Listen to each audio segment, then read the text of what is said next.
Welcome as we continue our study of Colossians chapter 3, verse 10. And having put on the new, having been renewed in full knowledge according to him, according to the image of the one creating him.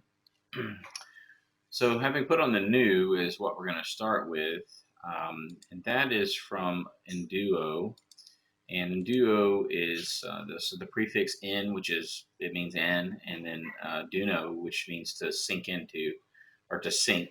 Um, and so it has this combined. It has this nuance of being to sink down into something, and hence to clothe yourself, to sink down into your clothes, for example. But here, what you're clothing yourself with is the new, which is neon, and that's where we get the word for neonatal, and it really just means newborn.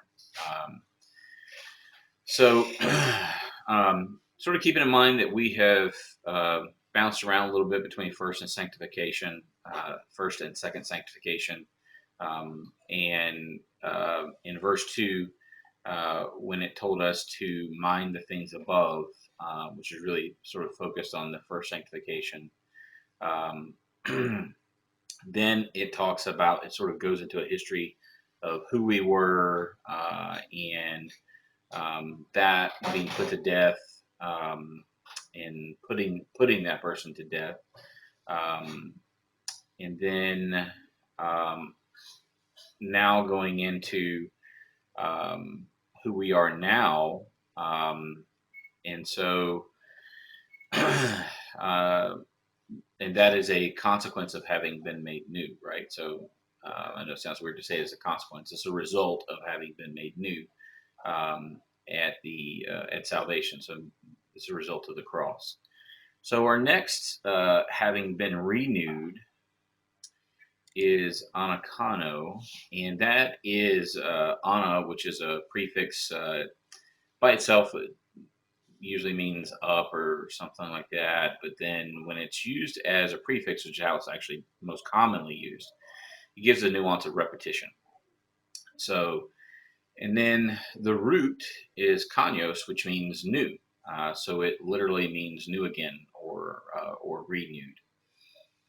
Um, we are renewed in full knowledge, or have been renewed in full knowledge. And full knowledge is epigenosis, which is we've seen this before. It's epi is upon, and gnosis, which is knowledge, and knowledge upon. But the epi is an intensifier. It makes the knowledge stronger. It's a very strong knowledge, very thorough knowledge, very precise. It's used specifically of believers, and it does impart this nuance that there was some participation in the acquisition of the knowledge. So that's not the primary intent. Um, so a knowledge, full knowledge according to the image of the one creating him. The image is icon, and that's where the icon camera comes from, right? You think to help you remember that one, and it really just means an image or a figure or likeness.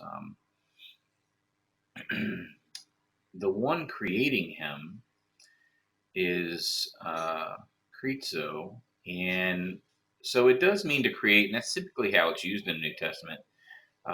But historically speaking, the way it was used, so we see here in Homer, the word meant to found a city or a habitable place. Sorry, I'm struggling with words today.